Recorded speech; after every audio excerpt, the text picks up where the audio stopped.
A moda de adaptar vehículos e convertelos en vivendas para ir de vacacións dá un paso máis. Unha empresa galega deseñou un prototipo que permite instalar unha tenda de campaña, aí o ven, enriba do coche. Levar a casa ao lombo, como os caracois. Esa é a idea. Acabouse dormir nos incómodos asentos. Este concepto ofrece a posibilidade de incorporar unha habitación na cuberta do vehículo. En apenas 10 minutos a tenda está montada. Le poderían dormir dous adultos e un neno, cómodamente.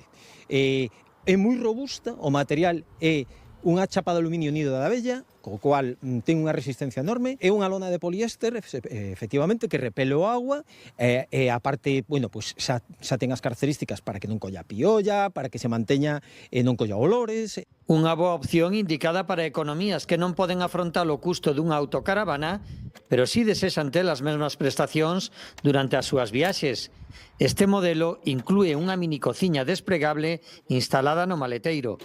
O coche, con o kit xa completo, son 21.800 euros. O sector da chamada camperización comezou hai anos coas furgonetas, adaptadas como vivendas rodantes. Neste eido as posibilidades son case infinitas. Sofisticación a gusto do consumidor. Eléctricamente baixa a cama, ocupas espacio e tes unha cama cómoda para dúas persoas fantástica. Cando a levantas, pois podes utilizala de garaxe, transportas ou un quad, ou unha moto, ou ambas cousas se queres. Recoller o casoupo leva case o mesmo tempo que despregalo. Unha solución habitacional que ofrece total liberdade. Só hai que escoller o próximo destino.